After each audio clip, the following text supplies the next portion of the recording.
अपनी बेहतरी नहीं चाहती बल्कि दूसरों की।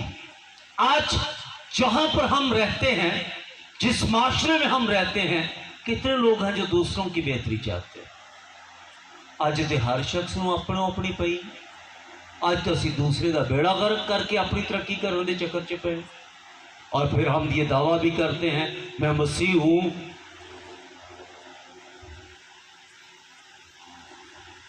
इसके साथ ही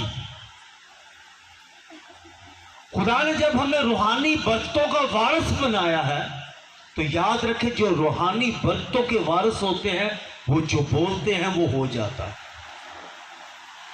क्योंकि उनके लफ्जों की लाज हमारा खुदा रखता है। लेकिन उसकी जो मसीह में कायम रहते हैं, लफ्ज ही नहीं। आज हमारे बड़े बड़े गांव हैं और जितने बड़ी बड़ी कॉलोनियां हैं, और जहां पे देखिए वहां पे ये आप परेशान और मायूस लोगों को देखेंगे।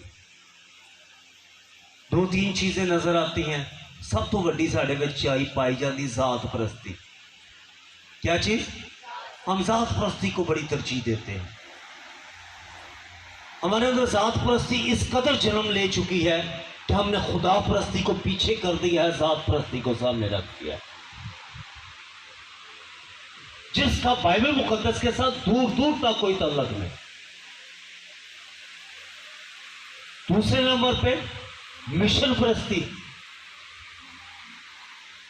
ये मिशन परस्ती हमारे अंदर इस कदर आ चुकी है कि हम इस रूहानी बरकतों से खाली हो चुके हैं, और हम समझ नहीं रहे कि इब्लीस ने किस स्ट्रेटजी के साथ हमारी जिंदगियों में काम किया है और हमें आपस में अलग करके रख दिया। कितने लोग जानते हैं कि खुदा के पास जब इब्लीस गया अय्यूब के दौर में, जब